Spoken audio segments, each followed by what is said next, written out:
Salam sejahtera bersama saya Nevin Majid dalam 15 minit MMTV edisi 22 Februari 2024. Kita ke berita utama. Menantu kepada bekas Perdana Menteri Tan Sri Muhyiddin Yassin yang menghilangkan diri sejak Mei tahun lalu diperlukan Suruhanjaya Pencegahan Rasuah Malaysia SPRM bagi pertuduhan pecah amanah jenayah CBT.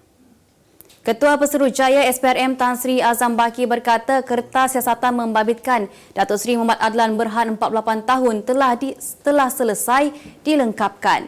Pada Oktober tahun lalu, Pengarah Jabatan Siasatan Jenayah JSJ Bukit Aman, Datuk Seri Muhammad Suhaili Muhammad Zain mengesahkan telah menyerahkan dokumen diperlukan kepada Polis Antarabangsa Interpol untuk permohonan notis merah terhadap Muhammad Adlan dan Peguam Mansur Saad 69 tahun. Sebelum itu, beberapa dokumen diperlukan termasuk draft pertuduhan kes membabitkan dua individu berkenaan telah diserahkan kepada PDRM bagi melengkapkan permohonan notis merah. Utusan Malaysia sebelum ini melaporkan tindakan memanggil Muhammad Adlan adalah kali pertama dilakukan oleh SPRM yang membabitkan kes penyelewengan projek pendaftaran, pengambilan dan penyimpanan biometrik pekerja asing bagi sebuah kementerian. Akhbar ini juga mendedahkan keberadaan Muhammad Adlan di luar negara kerana mempunyai urusan kerja adalah sebagai alasan untuk beliau tidak pulang ke Malaysia bagi membantu siasatan SPRM.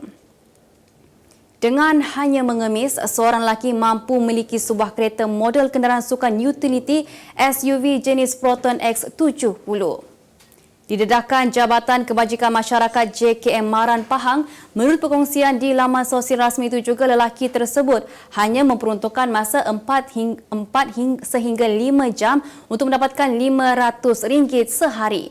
Lelaki warga tempatan yang juga seorang orang kurang upaya OKU fizikal itu didapati hanya berlakon sebagai seorang yang pekak dan bisu apabila didekati pihak JKM. Tambah hantaran tersebut, siasatan lanjut dijalankan mendapati pengemis itu tinggal di Balok Kuantan dan akan ke pasar-pasar malam untuk menjalankan aktiviti mengemis. Semakan juga mendapati lelaki itu menerima elan pekerja OKU daripada pihak JKM sebanyak RM450 sebulan sejak tahun 2001 lagi. Bagaimanapun lelaki tersebut dilepaskan dengan amaran. Jenazah bekas Yang di-Pertuan Negeri Sarawak Tun Abdul Taib Mahmud selamat dikebumikan di tanah perkuburan keluarganya di Demak Jaya hari ini. Istiadat pengebumian tersebut dijalankan pada pukul 2.20 petang tadi. Solat jenazah dipimpin oleh Imam Besar Sarawak, Datuk Mustafa Kamal Ahmad Fauzi itu turut disertai Sultan Brunei Sultan Hassan Al-Bolkiah, Yang di-Pertuan Negeri Sarawak Tun Wan Junaidi Tuanku Jaafar, Premier Sarawak Tan Sri Abang Johari Tun Openg serta kira-kira 200 hadirin terdiri daripada ahli keluarga dan sahabat andai. Terdahulu, jenazah Allahyarham Tun Abdul Taib Mahmud meninggalkan Kompleks Dewan Undangan Negeri Dun Sarawak pada pukul 11.30 pagi selepas upacara istirahat penghormatan terakhir negeri yang bermula sejak pukul 7.50 pagi hari ini. Seterusnya, jenazah Allahyarham dibawa ke Masjid Demak untuk disolatkan sebelum dikebumikan dengan istiadat pengebumian negeri di perkuburan keluarganya di Demak Jaya. Sejumlah 12 laras meriam disusun di sepanjang jalan dari Kompleks Dun ke Masjid Demak dan sebanyak 87 das tembakan meriam dilepaskan sebagai tanda penghormatan terakhir bagi bekas Yang di-Pertuan Negeri Sarawak itu. Allahyarham menghembuskan nafas terakhirnya pada pukul 4.28 pagi semalam di usia 87 tahun ketika menerima rawatan di sebuah hospital swasta di Kuala Lumpur.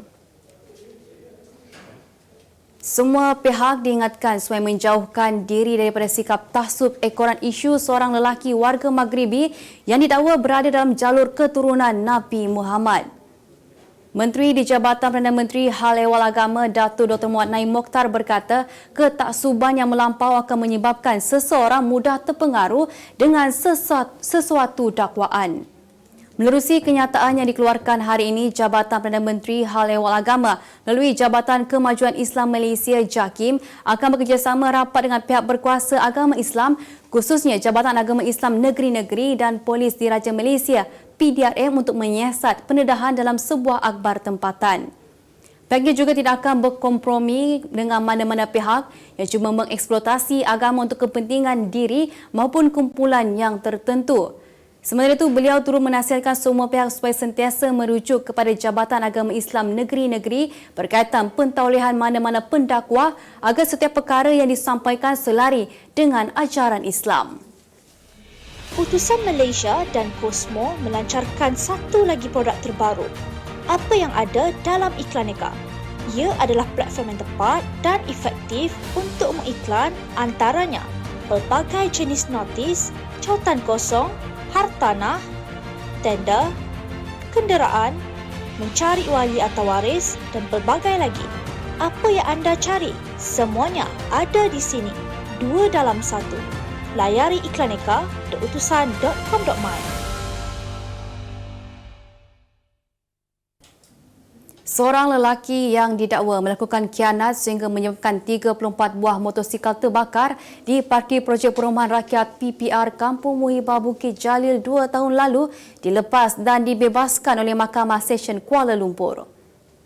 Hakim Norina Zainul Abidin membuat keputusan itu selepas mendapati pihak pendakwaan gagal membuktikan kes prima facie terhadap bekas kelindan lori Muhammad Saiful Adi Muhammad Nor, 36 tahun di akhir kes pendakwaan. Pada 30 September 2022, Muhammad Saiful mengaku tidak bersalah selepas didakwa melakukan perbuatan khianat dengan menggunakan cecair mudah terbakar iaitu petrol sehingga menyebabkan motosikal terbabit hangus terbakar di parkir blok G PPR berkenaan pukul 2.21 pagi pada 6 Julai 2022. Tertuduh didakwa mengikut Seksyen 435 Kanun Keseksaan dan jika sabit kesalahan boleh dihukum penjara maksimum 14 tahun serta denda. Sepanjang perbicaraannya bermula pada 5 Oktober 2023, seramai 5 saksi pendakwaan dipanggil memberi keterangan. Selepas 3 bulan tidak bertemu, penyampai radio Fizi Ali menitiskan air mata kegembiraan apabila akhirnya diberikan peluang untuk bertemu dan membawa anak perempuannya, Aminah Sofia, tinggal bersama selama 4 hari pada minggu depan. Menurut Fizi atau nama sebenarnya Muhammad Hafizuddin Ali Mudin, 37 tahun, keputusan tersebut merupakan hasil budi bicara antara pihaknya selaku plaintiff dan defendant iaitu bekas isterinya Shakila Koriri. Tambahnya pertemuan dengan Aminah itu juga dianggap sebagai satu bentuk kemenangan buat dirinya terutama selepas kesnya baru sahaja bermula. Ujarnya tempoh 4 hari tersebut yang bermula 1 Mac depan merupakan permintaan daripada pihaknya malah memberitahu ibu bapanya juga sangat merindui Aminah selepas beberapa bulan tidak bertemu. Sementara itu, Peguam Syar'i yang mewakili Fizi iaitu Nur Husnia Husin memberitahu Mahkamah meletakkan 19 Mei depan sebagai tarikh sebutan semula kes tuntutan hadana yang difailkan Fizi terhadap Shakila berhubung hak penjagaan anak perempuan mereka. Berita luar negara, sebuah majlis perkahwinan di Sukabumi, wilayah Jawa Barat mendapat perhatian pengguna media sosial kerana pengantin perempuan menerima mas kahwin berupa rumah berharga RM1.5 bilion bersamaan RM459,076 dan 2 buah kereta. Berdasarkan klip video yang tular di platform TikTok, pengantin lelaki menyerahkan kereta jenama Honda HR-V dan Toyota Camry beserta miniatur rumah sebagai simbolik rumah sebenar selain pelbagai hantaran lain. Pengantin lelaki Raja Panutan merupakan seorang ahli perniagaan, manakala pengantin perempuan pula Adinda Galuh Nurutami ialah bekas peserta Mojang Jajaka Kota Sukabumi 2019 iaitu pertandingan Duta Pelancongan dan Kebudayaan. Wakil rakyat di Hawaii bercadang memperkenalkan cukai RM120 kepada pelancong bagi menampung kerugian kira-kira RM76.81 bilion akibat kebakaran hutan di Maui tahun lalu.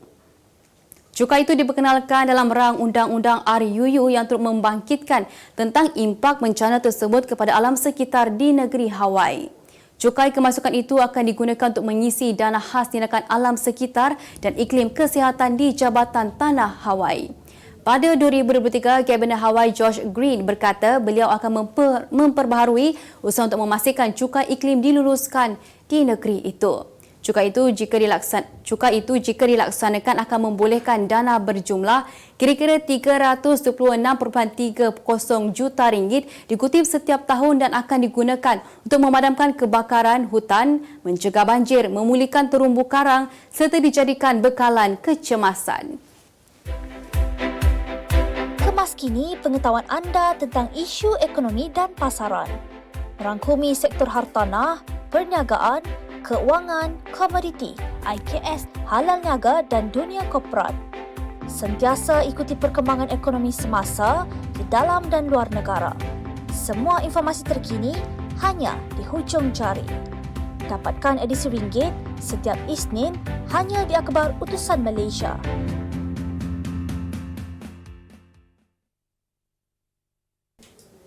Beralih ke berita ekonomi, Kerajaan Negeri menerusi jawatan kuasa projek sakit dan terbengkalai JSTP menyasarkan untuk menyelesaikan 5 projek sakit serta 1 projek terbengkalai melibatkan hartanah bernilai lebih 700 juta ringgit pada tahun ini.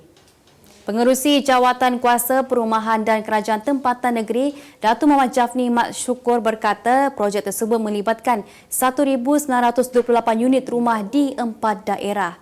Menurutnya, kesemua projek itu mampu diselesaikan dengan penglibatan pelbagai pihak di bawah JSTP iaitu Perbadan Kemajuan Perumahan Negeri Johor PKPJ, 16 pihak berkuasa tempatan PBT serta semua agensi teknikal.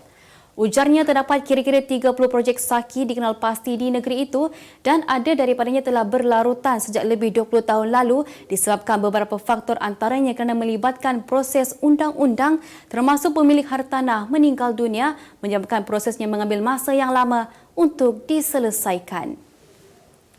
Berjaya Food Berhad B-Food merekodkan kerugian bersih sebanyak 42.58 juta ringgit pada suku tahun kedua berakhir 31 Disember 2023 berbanding untung bersih 35.49 juta ringgit yang dicatatkan pada suku sama pada 2022. Pendapatan kumpulan turut merosot sebanyak 38% kepada 182.55 juta ringgit daripada 265.32 juta ringgit sebelumnya. Dalam makluman kepada Bursa Malaysia, B-Food berkata prestasi berkenaan terutamanya adalah disebabkan jualan lebih rendah yang dicatatkan selain kerugian sekali daripada pelupusan keseluruhan kepentingan equity dalam Jollibee Foods Private Limited. Sementara itu, Maybank IB dalam nota penyelidikannya menyemak turun harga sasaran B-Food kepada 40 sen daripada 52 sen sesaham sebelum ini. Menurut firma penyelidikan berkenaan, prospek pertumbuhan jangka panjang B-Food berkemungkinan kekal negatif sekiranya ketegangan geopolitik di Asia Barat berterusan dan hakisan keyakinan jenama menjadi kekal dalam kalangan pengguna.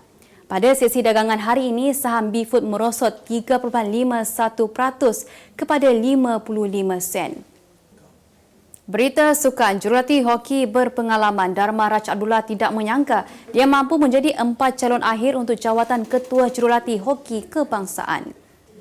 Dharma menjadi antara watak penting ketika Indonesia memenam skuad negara untuk meraih pingat emas hoki dalam Dewan di Sukan Si Kemboja Mei lalu sekaligus mencalarkan reputasi Malaysia sebagai gergasi hoki Asia Tenggara.